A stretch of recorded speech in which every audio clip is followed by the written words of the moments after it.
प्रश्न के साथ उत्तर दिया है, इस उत्तर में ही विरोधाभास है। 4 प्रश्न हैं मेरे। एक में आपने समिति गठन करने को स्वीकार किया है और 3 महीने का समय दिया है कि 3 महीने में समिति रिपोर्ट देगी।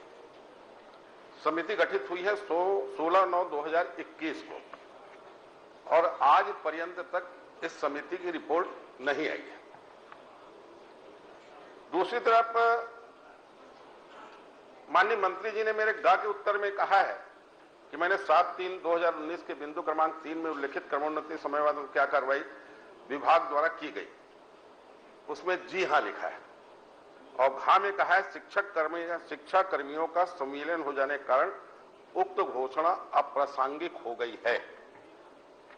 माननीय अध्यक्ष जी, शिक्षा कर्मियों का संविलियन पहला 2018 में हुआ और 2018 में जब संविलियन हुआ और शिक्षाकर्मी हड़ताल पे गए तो माननीय भूपेश बघेल जी उस समय कांग्रेस के अध्यक्ष थे और उस आंदोलन में वो गए थे और उनका भाषण हुआ था, राज्य सरकार के वर्तमान फैसले से सभी वर्गों को लाभ नहीं मिलेगा, इसमें सिर्फ वर्ग 1 और वर्ग 2 को ही लाभ होगा।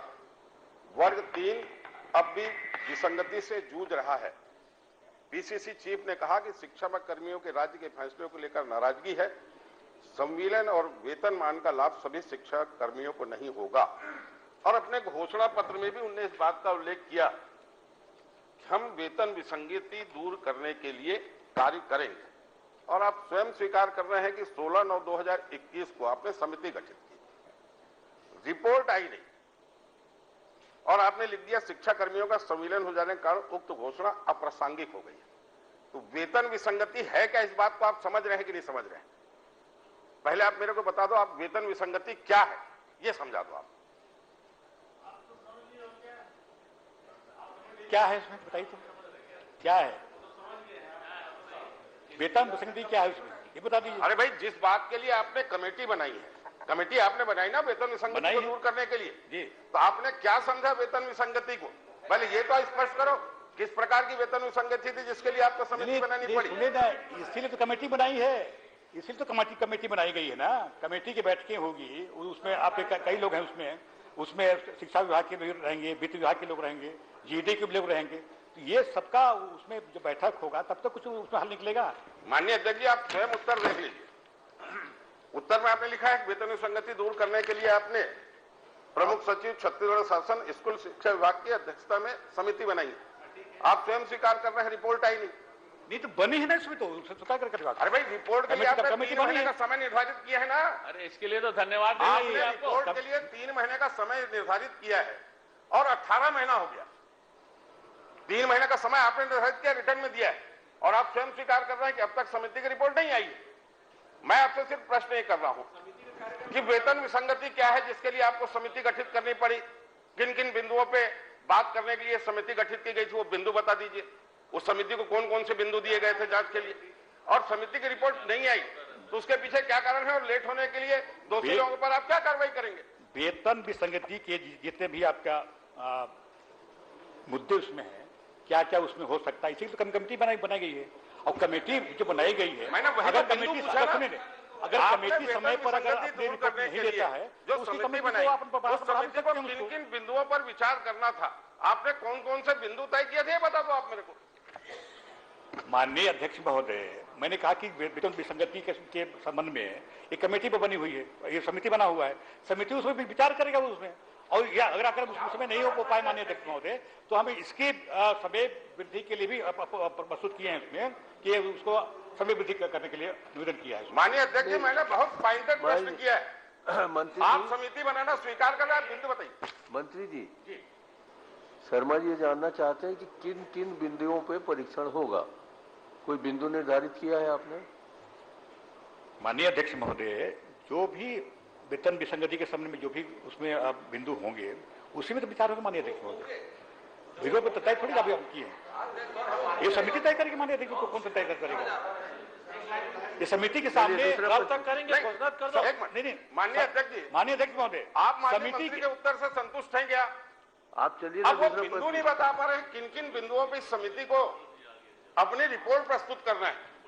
पहले बिंदु को तो बता दें, तब हमारा आगे प्रश्न हो। एक बात। दूसरी बात, आपने 3 महीने का समय निर्धारित किया टाइम और समिति को गठित किया, 18 महीना हो गया। अरे 18 महीने में रिपोर्ट नहीं है तो उसके लिए आप क्या कार्रवाई करेंगे? नहीं, माननीय अध्यक्ष महोदय, समिति अगर समय पर रिपोर्ट नहीं दे पाई तो उसके कार्यकाल पर बढ़ाएंगे। अच्छा, और कब? एक मिनट, चलिए, समिति का कार्यकाल बढ़ाने का आदेश क्या? शर्मा जी, देखिए, समिति के समक्ष जो भी कर्मचारी के पदाधिकारी होते हैं, फेडरेशन के होते हैं, उनको बुलाया जाएगा, उनकी क्या क्या उनका कहना है, उनकी बातों को सुनेंगे, उसके बाद वो पूरा फैसला करेंगे उसमें। माननीय अध्यक्ष जी, उत्तर नहीं आ रहा है माननीय मंत्री जी। ठीक है ना, वो पूछेंगे। एक मिनट, मेरे प्रश्न का मैं मूल प्रश्न करता हूं। मेरे प्रश्न माननीय अध्यक्ष महोदय, भाई उनको भी माननीय अध्यक्ष महोदय, अध्यक्ष जी, माननीय अध्यक्ष जी, संरक्षण जाऊंगा। इतना स्पष्ट लगभग 1 लाख उत्तर दिया है माननीय मंत्री जी ने। समिति बन गई है, समिति के लगभग 1 लाख समिति के माननीय अध्यक्ष महोदय, उलझाइए मत उसको। माननीय अध्यक्ष महोदय, एक मिनट ना, उलझाइए मत। अमरजीत ये साबित कर रहे हैं कि मंत्री अक्षम है और वो सक्षम है। आप स्वीकार कर लीजिए और अमरजीत उत्तर देंगे।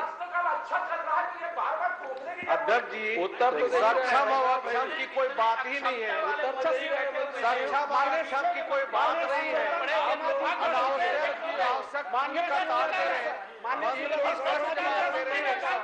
रिपोर्ट आने के बाद बात होगी। समिति गठन हुई है और समिति उसी बिंदु में विचार करेगी।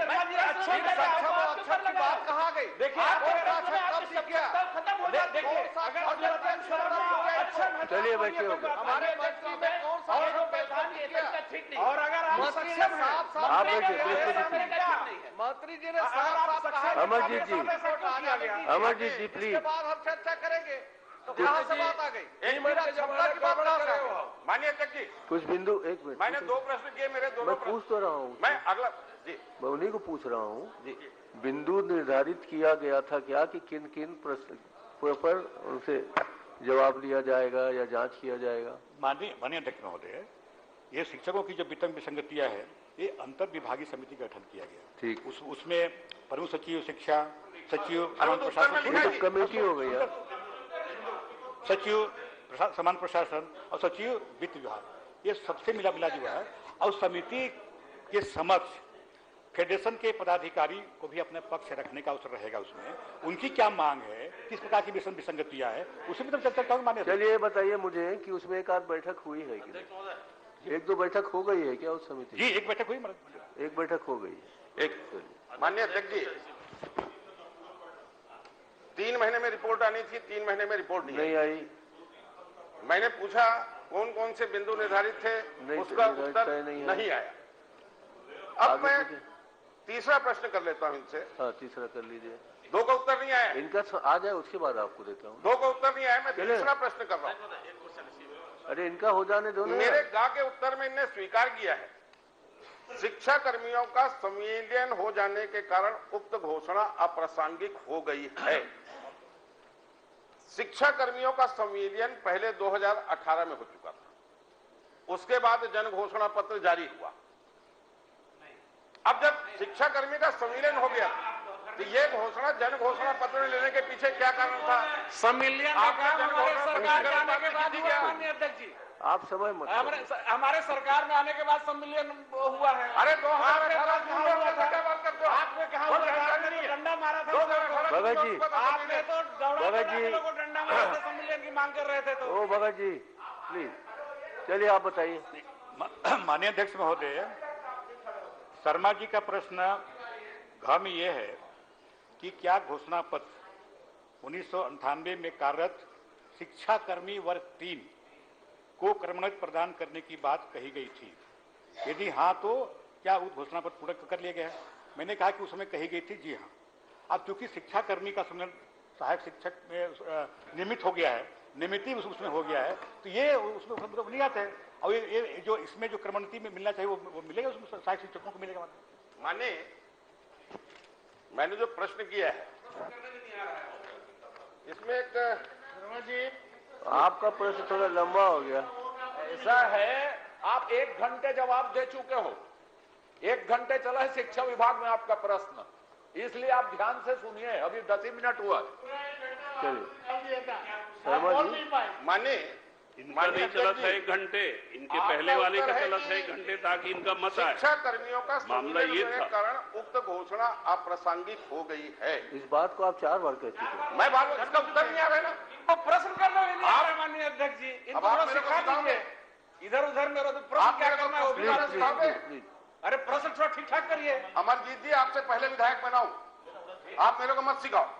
चलिए चलिए, तो प्रश्न तो ठीक ठाक करो ना, उसका तो उत्तर है, आप वही मैं भटक गए हो। नहीं, मेरे समय में भगत जी, काम तो आना चाहिए। भगत जी प्लीज उठ जाइए। अरे काम तो आना चाहिए। खाली 20 रुपए अरे आपका दर्द हमको मालूम है, मानिए। आपका दर्द मेरे को अच्छी तरह से अरे मालूम मेरे है। को कहीं कोई दर्द होता ही नहीं। बता रहा हूँ मैं मैं, 70 दर्द से मेरे निपटना को जानता मालूम हूँ। मानिए, मर्द को दर्द नहीं होता। मंत्री जी, चलिए चलिए प्लीज बैठने आपको दीजिए, कैसे मालूम इनका धर्म ये है? करने दीजिए उनको। माननीय उपाध्यक्ष जी, 7/3/2019 प्रमुख सचिव स्कूल शिक्षा विभाग का पत्र है और इन्हें पत्र में लिखा है, चूंकि वर्तमान में पदोन्नति नहीं की जा सकती, अतः पूर्व में प्रकाशित वरिष्ठता सूची के आधार पर यथा आवश्यक क्रमोन्नति समयमान वेतनमान की कार्रवाई तत्काल करें। ये 7/3/2019 के शिक्षा विभाग के सचिव, प्रमुख सचिव का पत्र है और आप कह रहे हैं शिक्षा कर्मियों का संविलियन हो जाने के कारण इसमें 2 वर्ष के वालों का भी शिक्षा कर्मी का भी संविलियन हो गया, 6 वर्ष वालों का भी हुआ, 8 वर्ष वालों का हुआ। तो जो 6 वर्ष 8 वालों का संविलियन हुआ, उनको क्रमोन्नति का लाभ मिलेगा कि नहीं मिलेगा? आप स्वयं स्वीकार करें, बोले तो मैं और पत्र पढ़ के बताता हूं शिक्षा विभाग के बाकी विभागों के सचिव का। माननीय अध्यक्ष महोदय, पदोन्नति और कर्मोन्नति और समय वेतनमान ये सतत प्रक्रिया है। ये सब जैसे जैसे पात्र होते जाते हैं उसमें उनको मिलता जाएगा। माननीय अध्यक्ष महोदय, अभी तक जो आप बता रहे हैं कि अभी तक शिक्षा विभाग में 13,393 कर्मचारियों को समयमान और क्रमोन्नति का लाभ मिला है। माननीय अध्यक्ष जी, मुझे दुख के साथ कहना पड़ रहा है कि माननीय मंत्री जी मेरे प्रश्न को ही नहीं समझ पाए। चलिए मैं समझता हूं कि आप उनको जाके समझा दीजिए। नहीं, उनको समझाने से कोई फायदा नहीं है, उनको एक ही चीज समझ आती है। माननीय अध्यक्ष जी, मैंने पहला प्रश्न किया था कि वेतन विसंगति क्या है, चलिए आप उसका भी उत्तर नहीं दे पाए। चलिए ठीक है ना। माननीय उपाध्यक्ष अध्यक्ष जी, उत्तर तो है। माननीय कौशिक साहब के प्रश्नों का भी ध्यान रखा जाए। मैंने बताया उत्तर नहीं दे पाए।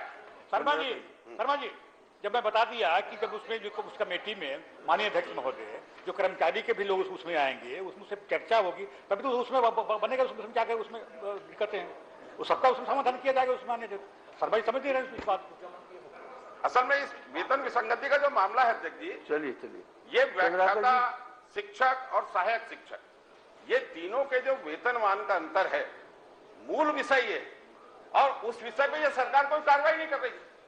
जन घोषणा पत्र में इस विसंगति को दूर करने का उल्लेख किया गया और अब इससे पीछे हटते हैं। 1 लाख शिक्षकों को, सहायक शिक्षकों को ये सरकार धोखा दे रही है। माननीय अध्यक्ष, 1 लाख शिक्षकों से जुड़ा हुआ मामला है। मैं आपसे आग्रह करता हूं इस पर कोई समय सीमा निर्धारित करें। आपको अगर उत्तर से संतुष्ट नहीं है, आप आधे घंटे का और समय ले लीजिए और पूरी तरह संतुष्ट माननीय हो अध्यक्ष जाइए। जी, आप अन्यथा नहीं तो बोलो। हाँ, पहले भी कई बार आपने आधे घंटे समय बात की, एक बार आधे घंटे की चर्चा नहीं हुई। करा लीजिए, करा देते हैं। मैं आज लिख कर देता हूँ, आप समय निर्धारित कर दीजिए। लिख के दीजिए। मैं आज लिख कर देता हूँ, चलिए, पर निवेदन है आप इसी सत्र में करा ले चर्चा उस पर। हाँ ठीक, इस सत्र में आप समय दिलाओगे तो कर देंगे। नहीं, आपके ऊपर है वो तो। अरे आप लोग जाओगे नहीं, इधर से समय रहेगा तो कर देंगे। समय निर्धारण तो आसंदित करना है माननीय। चलिए, मैं आज लिख कर देता हूँ, आपसे चर्चा करा लीजिए। चलिए माननीय चंद्राकर जी। आप प्रशासन में भी बहुत ऊंचे, एकदम लिमिटेड रहेगा। मैं 1 मिनट की पृष्ठभूमि, मंत्री रहे आप, सब रहे हैं, वो भी वरिष्ठ मंत्री हैं, कोई कमेटी बनती है तो उसका उद्देश्य रहता है कि ये काम इतनी अवधि में करेंगे। जो उत्तर में